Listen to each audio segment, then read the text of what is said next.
Ang DC movie na ang Batman v Superman Dawn of Justice Ultimate Edition ang Tagalog recap natin ngayon mga huwan. Abangan ang mga shoutout natin sa dulo ng video, wag na natin patagalin pa at simulan na natin ang ating Tagalog movie recap.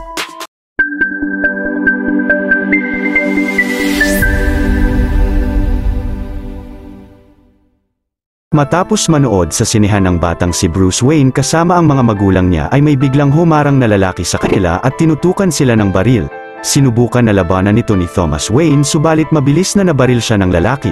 Pagkatapos ay binaril rin ito si Martha Wayne at agad na tumakbo paalis roon at sa araw na iyon ay nasaksihan ni Bruce na mamatay sa harap niya ang mga magulang niya. Sa sunod na eksena sa libing ni Thomas at Martha ay biglang tumakbo palayo rito si Bruce pero nahulog siya sa isang butas.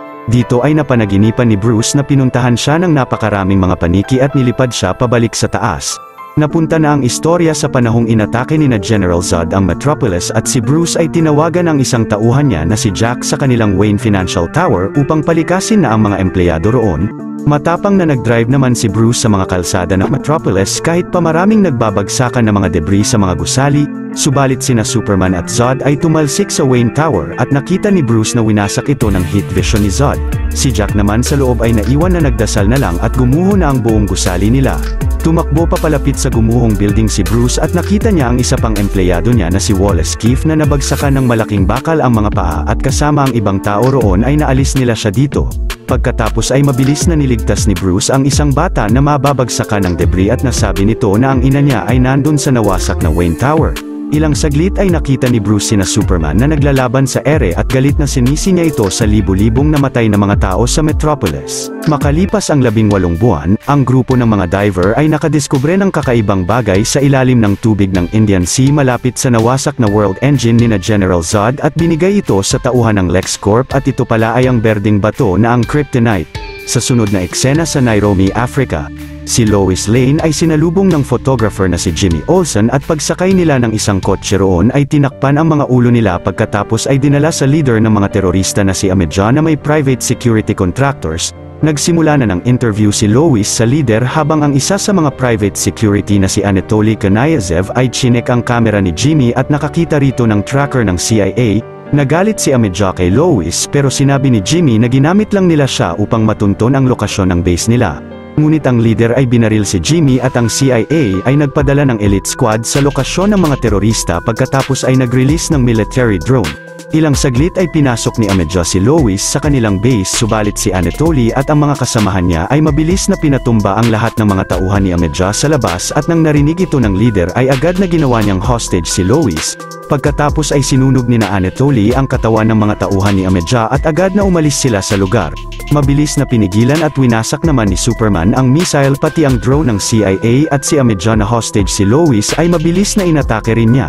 Ilang saglit ay nakarating na sa base ang mga CIA agents na nakitang labis na nalulungkot ang mga asawa at anak ng mga sinunog na miyembro ng terorista na pinapalabas na kagagawan nito ni Superman. Sa sunod na araw ay nagsagawa ng hearing si Senator June Finch sa Washington DC patungkol sa nangyari. Ang statement rito ng witness na si Kahina Ziri ay inatake at sinunog raw ni Superman ang buong tauhan ni Amedja kasama ang mga magulang niya.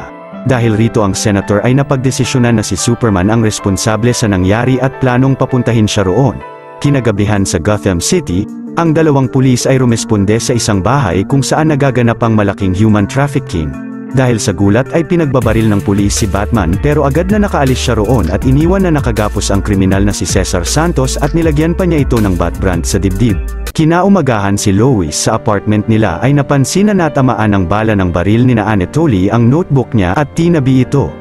Maya-maya habang naliligo siya ay dumating na roon si Clark at sinabi sa kanya ni Lois na nagkaroon ng hearing tungkol sa nangyari at sinisisi nila siya sa pagpatay ng mga tao sa Nairobi. Ngunit walang pakialam rito si Clark dahil kailangan niyang iligtas ang pinakamamahal niyang babae. Si Lois naman ay nangangamba kung posible bang magtagal ang relasyon nila habang si Clark ay patuloy na nagliligtas ng mga tao bilang si Superman.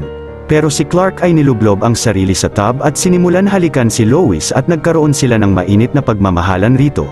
Maya-maya si Bruce sa kanyang Batcave ay sinabi kay Alfred na si Cesar Santos ay mababang level lang at planong hanapin si Anatoly Kanayev dahil ito ay maraming nalalaman at upang matukoy niya kung sino ang boss nila na nagtatago sa pangalang White Portuguese na sa tingin ni Bruce ay planong mag-smuggle ng malaking bomba sa Gotham City. Sa sunod na eksena si Senator Finch ay nakipagkita sa bilyonaryong businessman na si Lex Luthor na pinakita sa kanya ang nadiskubre nilang berdeng bato na nang tinabi nila sa katawan ni General Zod ay nanghihina ang mga cells nito. Plano raw nilang gawing armas ito dahil sa tingin niya ay paparating na ang mas marami pang meta-humans sa kanila na maaaring magdala rin ng panganib sa mundo at hindi lang sa bansa nila. Kailangan raw ni Luthor ng import license kay Senator Finch para sa nakita nilang malaking kryptonite sa Indian Sea. Pinag-isipan muna ito ni Finch pero ang subordinate niya ay binigyan si Luthor ng access sa nasirang Kryptonian scout ship pati na rin sa katawan ni General Zod na kinuhaan niya ng mga balat sa dulo ng daliri. Samantala ang ngayong may mga putol na paa na si Wallace Keefe ay pumunta sa ginawa ng gobyernong monumento ni Superman. Umakyat si Keefe sa rebulto ni Superman roon at pinagsabihan siya ng pulis pero binato niya ito. Pagkatapos ay nag-vandalize siya sa rebulto na maling Diyos si Superman. Maya-maya si Perry White ay inassign kay Clark ang sports section ng dyaryo ng Daily Planet, pero pumunta siya sa apartment ng witness sa hearing na si Kahina ngunit sinabi ng kapitbahay nila na hindi na ito umuuwi roon dahil natatakot siyang atakihin ni Batman. Sa kasalukuyang iyon si Anatoly ay nasa isang underground fighting club at nandoon rin si Bruce. Ang binayaran niyang fighter ay magaling na pinatumba ang fighter na pinestahan ni Anatoly. Dahil sa dismaya ay uminom ito saglit at si Bruce ay kinopya ang data sa cellphone niya habang nakikipag-usap rito. Pag-alis ni Anatoly ay nakopya na ni Bruce ang lahat ng data sa cellphone ng lalaki. Kinabukasan si Lois ay sinabi kay Perry na nalaman niya sa crime laboratory na ang bala sa notebook niya na mula sa mga rebelde sa Nairobi ay hindi nabibili kahit saan kahit pa sa black market. Sa tingin niya ang gobyerno ay binibigyan ng armas ang mga rebelde na ito at plano niyang pumunta ng Washington upang mas makapag-imbestiga pa. Habang si Clark naman ay inimbitahan ni Luthor sa kanilang fundraiser event sa bahay nila na ang Metropolis Library upang mag-cover ng report roon. Kinagabihan ay nakipagkita uli si Senator Finch kay Lex Luthor upang sabihin rito na dinidecline niya ang import license ng kanilang mineral. Dahil hindi siya sang-ayon sa plano nila na lumikha ng armas na papatay kay Superman, maya-maya si Bruce sa kanyang bahay ay nalaman sa cellphone ni Anatoly na ang boss nito na si White Portuguese ay si Lex Luthor at plano niyang pumunta sa bahay niya bilang si Batman. Pero si Alfred ay pinakita kay Bruce ang imbitasyon ni Luthor sa kanya sa kanilang fundraiser event. Pagsapit ng gabi ay dumalo rito si Bruce na agad na napansin ni Clark at nandoon rin ang babaeng si Diana Prince.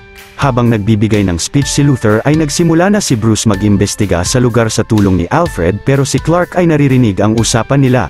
Ilang saglit ay natunton na ni Bruce ang databank sa bahay ni Luthor at naglagay dito ng transmitter upang kumuha ng mga data. Bumalik sa event si Bruce at nilapitan siya ni Clark na kunwaring ini-interview siya patungkol kay Batman na nasa ibabaw raw ng batas. Pero sumagot si Bruce na ang Daily Planet ay parang hipokrito sa paglathala ng mga magagandang balita patungkol kay Superman na isang malaking panganib sa sangkatauhan. Pagkatapos ay umalis na roon si Bruce at sinundan siya ni Clark ngunit nakapanood siya ng balita sa TV na may taong nasa panganib kaya't agad na umalis siya ng event. Si Bruce naman ay nakitang nawala sa database ang transmitter niya na nakuha pala ni Diana Prince, hinabol niya siya pero nagawa ng makasakay ni Diana ng kotse at umalis roon. Samantala si Superman ay naligtas na ang babae sa sunog at ang lahat ng tao sa lugar ay tinuring siyang Diyos. Habang ang maraming tao ay tinitingnan si Superman na isang messianic figure o isang savior. Ang iba naman ay sinasabing dapat ay sumunod siya sa mga batas sa mundo bago kumilos, pero ang iba ay may teoryang marahil si Superman ay isang simpleng nilalang na gusto lang gumawa ng tama at tumulong sa tao. Si Senator Finch ay sinabi sa isang interview na dapat na magligtas si Superman ng mga tao pero dapat na wag siyang kumilos sa pansariling kagustuhan lang. Sa sunod na araw si Cesar Santos ay nilipat ng kulungan sa Metropolis subalit maya-maya si Anatoly ay nag-hire ng isang preso upang ipatumba si Cesar sa loob ng kulungan. Habang si Keefe ay pinalaya na dahil may nagpiyansa raw sa kanya. Pag-uwi niya ng apartment ay pinuntahan siya ni Luthor roon at binigyan ng high-tech na wheelchair upang tumistigo sa hearing sa Washington laban kay Superman. Samantala si Swanwick na ngayon ay isa ng Defense Secretary ay kinausap ni Lois at sinabing sa tingin niya ay nagsusupply ng mga armas ang gobyerno sa mga rebelde sa Africa dahil sa bala na na-recover niya roon. Pero si Swanwick ay inis na sinabing wag mag-imbento ng conspiracy theory laban sa kanila para lang mapalabas na mabuti si Superman. Kinagabihan si Diana na nasa isang malaking museum event ay pinuntahan ni Bruce upang kunin sa kanya ang transmitter niya. pero sinabi ng babae na hiniram lang niya ito dahil may larawan si Luther na nais niyang makuha pero hindi niya ma-access ang data dahil may military-grade encryption ito at nasa trunk na ng kotse ni Bruce ang transmitter. Pagbalik niya sa kanyang Batcave ay sinubukan niya itong i-hack ngunit sobrang tagal, nakatulog at nanaginip si Bruce bilang si Batman sa isang post-apocalyptic na panahon. Humarap siya sa isang grupo ng mga rebelde kasama ng mga tauhan niya upang kunin rito ang kryptonite. Subalit nalinlang siya ng mga ito at mabilis na pinagbabaril ng mga rebelde ang karamihan sa mga tauhan niya sa labas. Si Bruce naman ay agad na kinalaban ang mga miyembro ng rebelde sa loob ng truck. Pagkatapos ay nakipagbarilan at buong lakas na nakipaglaban si Batman sa labas ng mas marami pang rebelde at hindi nagtagal ay dumating na rin sa lugar ang mga halimaw na ang mga parademons upang atakihin sila. Ilang saglit lang ay nagawang pagtulungan si Bruce ng mga kalaban at napabagsak siya. Paggising ni Bruce ay bihag na siya pati ng mga kasamahan niya ng mga rebelde at hinarap sila ng masamang bersyon na Superman. Madaling pinatay niya ang mga kasamahan ni Batman gamit ang kanyang heat vision at tinanggal ang maskara ni Bruce. Sinabi ni Superman sa kanya na hinayaan niyang mamatay si Lois at pinatay na rin siya ni Superman. Pagkatapos ay sinabi sa kanya ng mula sa future na si Flash na si Lois Lane ang susi at kailangan niya silang mahanap. Biglang nagising na si Bruce at nakita niyang tapos na ang decryption ng data ni Luther at nalaman niya rito na ang White Portuguese pala ay isang barko.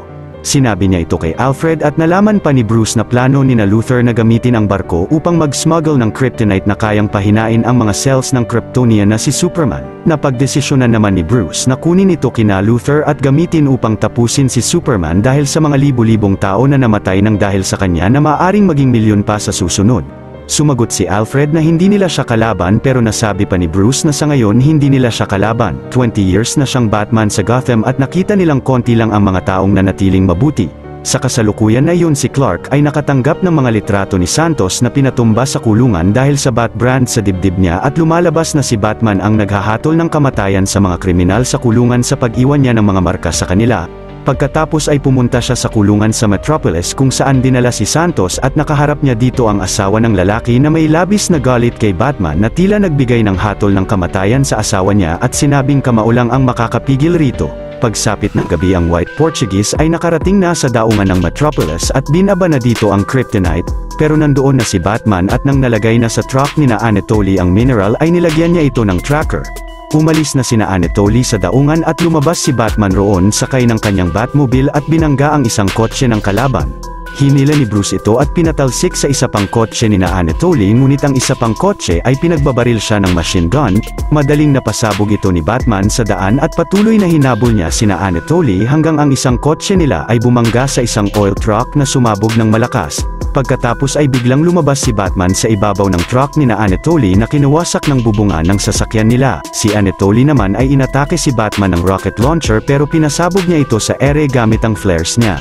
Subalit biglang bumangga si Bruce kay Superman na hinihintay na pala siyang dumaan roon.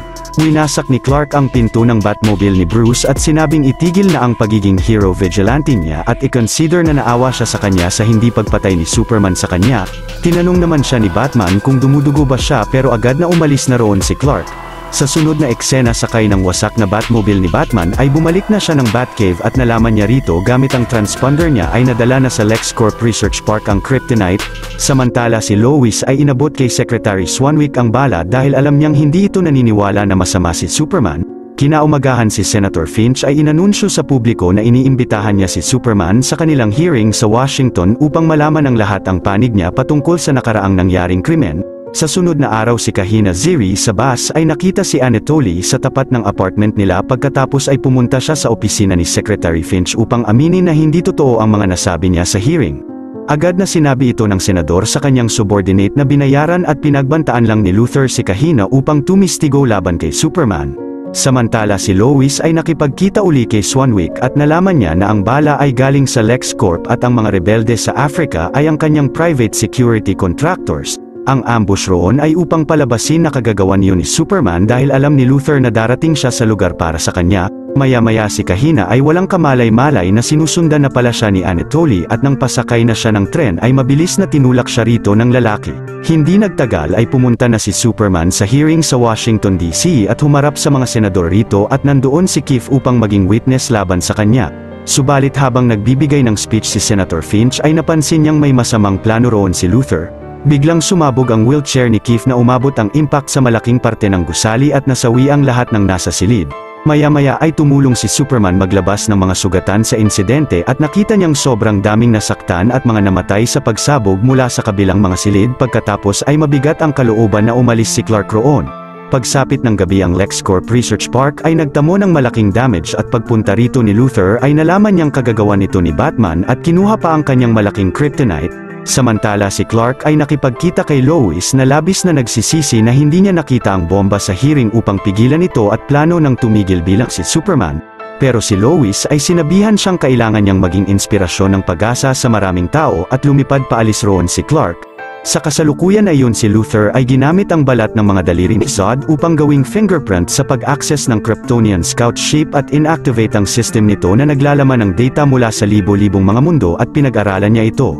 Maya-maya dahil rito ay nalaman niya na maaring buhayin ng Genesis Chamber ang namatay na nilalang kaya't dinala ni Luthor roon ang katawan ni General Zod na tinuluan niya ng sariling dugo at nilubog sa tubig ng chamber upang muling buhayin si Zod. Habang si Bruce sa kanyang Batcave ay nag-eensayo at nag-eehersisyo ng matindi bilang paghahanda sa laban niya kay Superman. Pagkatapos ay gumawa siya ng 3 smoke grenade na may kryptonite pati na rin ang sibat na may talim ng berdeng bato.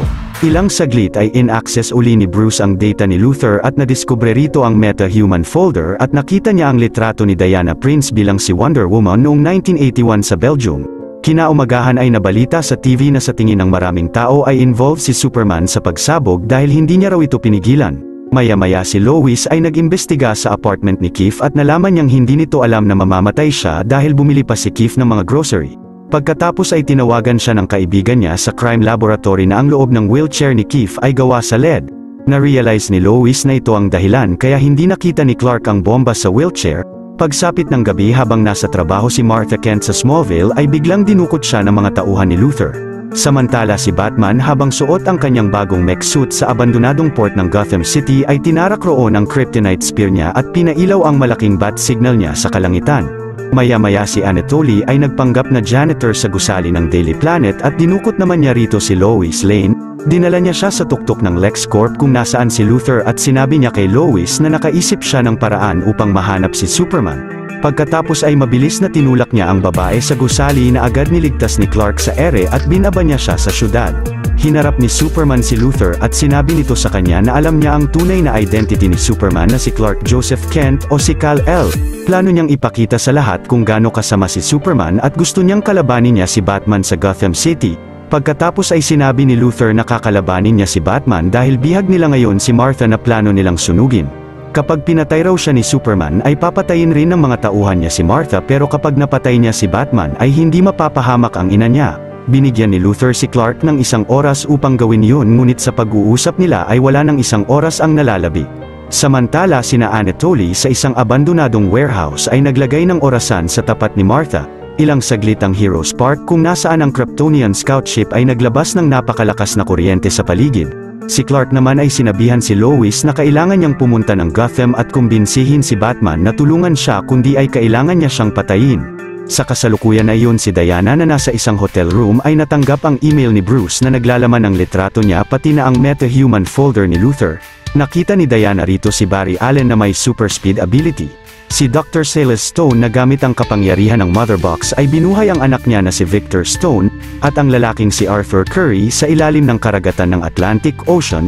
Hindi nagtagal ay nakarating na si Superman sa Gotham at sinabi niya kay Bruce ang plano ni Luthor subalit ang Dark Knight ay inatake si Clark ng mga sonic cannons na madali niya lang napasabog. Inatake rin niya si Clark ng kanyang mga machine gun pero winasak rin ito ni Clark gamit ang heat vision niya. Dahil naman ayaw makinig ni Bruce sa kanya ay inis na pinatalsik ni Superman si Batman ng ilang beses sa lugar. Pagkatapos ay hinampas niya siya ng malakas sa isang gusali roon pero si Batman ay nagpausok ng lead smoke bomb at binaril si Clark ng kryptonite smoke grenade. Dito na nagsimula na labis na manghina si Superman at nang nilabanan niya si Batman ay sobrang daling na overpower na niya siya at hinulog pa siya sa loob ng gusali. Pinagpatuloy na buong lakas na gulpihin rito ng Dark Knight si Superman ng maraming beses hanggang sa bumalik na ng bahagya ang lakas ni Clark at nahampas siya sa pader. Matapang pa rin na pinagsusuntok ni Batman si Clark pero bumalik na ng tuluyan ang lakas ng Man of Steel at agad na inatake siya at hinagis ng malakas. Patuloy na inatake siya ni Clark pero nagawa niya siyang mabaril uli ng kryptonite smoke grenade ngunit nawasak ang kanyang helmet.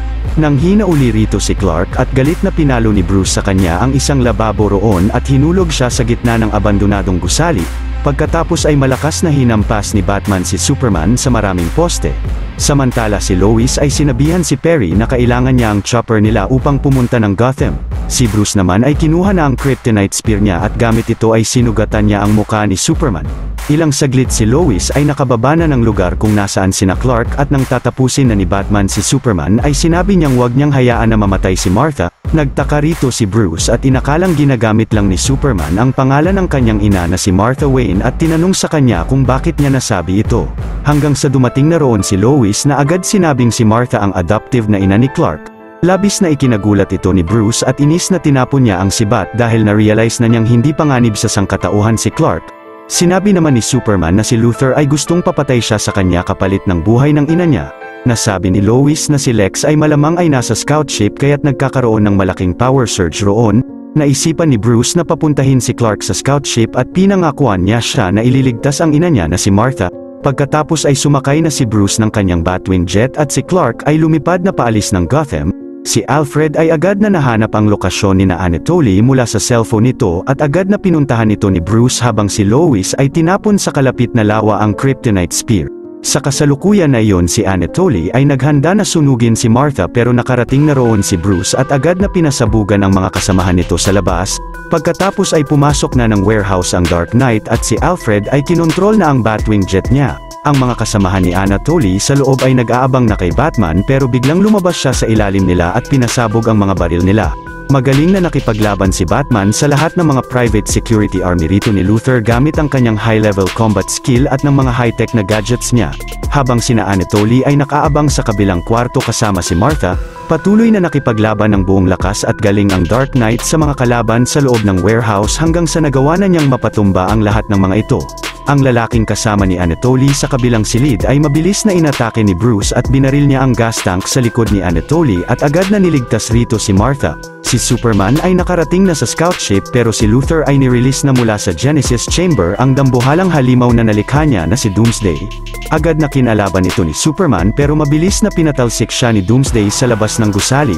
Naglaban sila sa monumento ni Superman pero si Clark ay madaling nabubugbog ng malaking halimaw at hinagis ng malakas. Pagkatapos ay pinasabog nito ang isang helicopter roon at pumunta sa tuktok ng LexCorp na agad na nabalita sa buong syudad habang si Diana na nasa eroplano ay nakita ito. Si Doomsday naman ay inatake ng isang helicopter pero pinasabog niya rin ito. Agad na pinasabugan naman siya ng mas marami pang helicopter ng militar subalit nahigop lang ni Doomsday ang mga atake nila at pinasabog ito ng napakalakas sa gusali pati na sa syudad.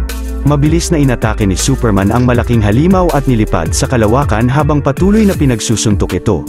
Ang presidente naman sa telepono ay pinagutos kina Secretary Swanwick na simulan na ang pag-activate ng nuclear missile nila upang atakihin ang halimaw habang nasa kalawakan. Si Clark na nakikipaglaban pa rin kay Doomsday sa kalawakan ay ilang saglit ay lumapit na sa kanila ang nuclear missile ng Amerika at pinasabog ito ng bida sa kalaban na umabot ang impact sa buong kalangitan ng Metropolis. Maya-maya ay bumagsak ng napakalakas ni Doomsday sa syudad habang si Superman sa kalawakan ay naiwan roon at nanghihina. Subalit dahil sa enerhiya na nahigop niya sa nuclear missile ay mas lalong lumakas ang halimaw at nagpasabog ng sobrang lakas na enerhiya sa Metropolis. Na-realize naman ni Secretary Swanwick na sa tuwing inaatake nila ang halimaw ay mas lalong pinapalakas nila ito at hindi nila siya kayang patayin. Maya-maya nang lumapit si Batman kay Doomsday ay inatake siya nito ng kanyang heat vision na agad na naiwasan niya. Napansin ni Bruce na isa itong Kryptonian at ang spear sa Gotham ang makakapatay rito kaya't inatake niya ang halimaw at nagpahabol si Bruce sa kanya papunta sa syudad nila. Sa kasalukuyan na yun si Superman ay nasinagan na ng araw at unti-unti nang nanunumbalik ang lakas niya. Ngunit nagawang mapabagsak ni Doomsday ang Batwing jet ni Bruce sa Gotham at tatapusin na siya. Pero malakas na sinalag ito ni Diana o ni Wonder Woman at pinatalsik si Doomsday pagkatapos ay hinampas ito ni Superman sa isang gusali roon. Samantala si Lois ay naisipan na kunin ang spear sa lawa at sina Wonder Woman ay naghanda ng umatake kay Doomsday. Ngunit ang halimaw ay nagpasabog uli ng napakalakas na enerhiya sa lugar at si Lois ay na-stuck sa ilalim ng tubig dahil sa mga debris. Buong lakas na pinagtulungan kalabanin ng Man of Steel at ni Wonder Woman ang dambuhalang halimaw na si Doomsday, subalit nagagawang makalamang sa pakikipaglaban sa kanila nito. Si Lois naman sa ilalim ng tubig ay malapit ng maubusan ng hangin at si Superman ay matapang na nakipagsalpukan ng heat vision kay Doomsday pero nagawa siyang patalsikin ng kalaban. Agad na napansin ni Clark na nasa panganib si Lois at mabilis na inahon niya siya sa tubig, pagkatapos ay kinuha roon ang Kryptonite Spear. Ngunit labis na nanghina si Clark nang hinawakan ang armas kaya't tinulungan siya ni Lois makaahon ng tubig. Ilang saglit si Bruce naman ang inatake ni Doomsday at magaling na iniwasan niya ang bawat mga atake nito. Matapang na nakipaglaban uli si Wonder Woman sa malaking halimaw at nagawa niyang putulin ang kanang kamay nito pero napatalsik siya ni Doomsday at nagpatubo siya ng spike sa kamay. Mabilis na ginapos ni Diana ang halimaw ng kanyang laso at si Clark ay naisipan na ibuwis ang buhay upang mapatay si Doomsday gamit ang sibat at maligtas ang mga taong mahal niya. Si Batman ay nagawang mabaril ang huling Kryptonite smoke grenade kay Doomsday at si Superman ay mabilis na sinaksak ang spear rito. Subalit nagawa siyang masaksak rin ni Doomsday at mas lalo pang binaon nito ni Clark sa kanya upang mabaon rin kay Doomsday ang sibat. Ilang saglit ay bumagsak na ang halimaw ngunit namatay rin rito ang Man of Steel na labis na ikinalungkot ni na Lois. Maya-maya ay sinugod ng mga elite army ang scout ship at nakita rito si Luthor na kaharap ang hologram ni Steppenwolf at ang tatlong mother box. Pagkatapos ay nahuli nila roon si Lex at kinulong sa Bellrive Penitentiary. Sa sunod na araw ang mga mamamayan ng Metropolis kasama sina Secretary Swanwick ay nagsagawa ng symbolic funeral para kay Superman nang walang laman ang kabaong niya at pinarangalan nila siya bilang isang sundalo. Habang sa Smallville ay ginanap ang burol ni Clark na dinaluhan ng mga dati niyang kaklase na sina Pete Ross at ng mga katrabaho niya sa Daily Planet. Maya-maya ay inabot ni Martha kay Lois ang envelope na planong ibigay sa kanya noon ni Clark at ito pala ay isang engagement ring. Sa sunod na eksena ay naglakad na ang lahat ng kamag-anak at kaibigan ni Clark papunta sa sementeryo at hindi nagtagal ay narating na nila ito at umalis na ang lahat pero nagpaiwan pa roon si Lois. Habang sina Bruce ay nasa di kalayuan ay sinabi niya kay Diana na kailangan nilang hanapin ang iba pang metahumans dahil pakiramdam niya ay kakailanganin nilang makipaglaban. Si Lois naman ay nagbuhos ng buhangin sa kabaong ni Clark at pag-alis niya sa sementeryo ay umangat ng bahagya ang buhangin sa kabaong. Kinagabihan sa Bellrive, si Luthor ay pinapatalikod ng isang bantay dahil kakausapin raw siya ng warden pagpasok roon. Pero pagtalikod niya ay biglang namatay saglit ang ilaw at nagpakita sa kanya si Bruce at sinabing binabantayan niya siya at plano niyang ikulong si Luthor sa Arkham Asylum. Subalit sinabi ni Luthor na nalaman ng mga kalaban ang pagkamatay ni Superman at paparating na sila sa Earth. Galit na sinuntok ni Bruce ang pader roon at agad na nawala. Dito na natatapos ang malupit na istorya ng pelikula. Kung natuwa at nagustuhan nyo ang ating tinampok na pelikulang ngayong araw ay maaari nyo rin panoorin ang iba pang mga Tagalog recaps natin sa main page ng ating channel, at syempre huwag nyong kalimutan na mag-like, subscribe at mag-hit ng notification bell dahil marami pa tayong tatampok na exciting na mga pelikula sa mga susunod na linggo. Shout out kina Clyden Jace Villegas, Dalistan, Benz Rowan de Gia, Eileen Asuncion, Jesus Cezo, Raven J. Benavides, Alden Vincent Garcia, Raven sa Abedra, Ping Latagar, Rhea Arjin de Guzman, Ronnie Dinong, Jeffrey Viray, Cyril K. Lumbang at sa Kawilan family. See you on the next one mga Juan.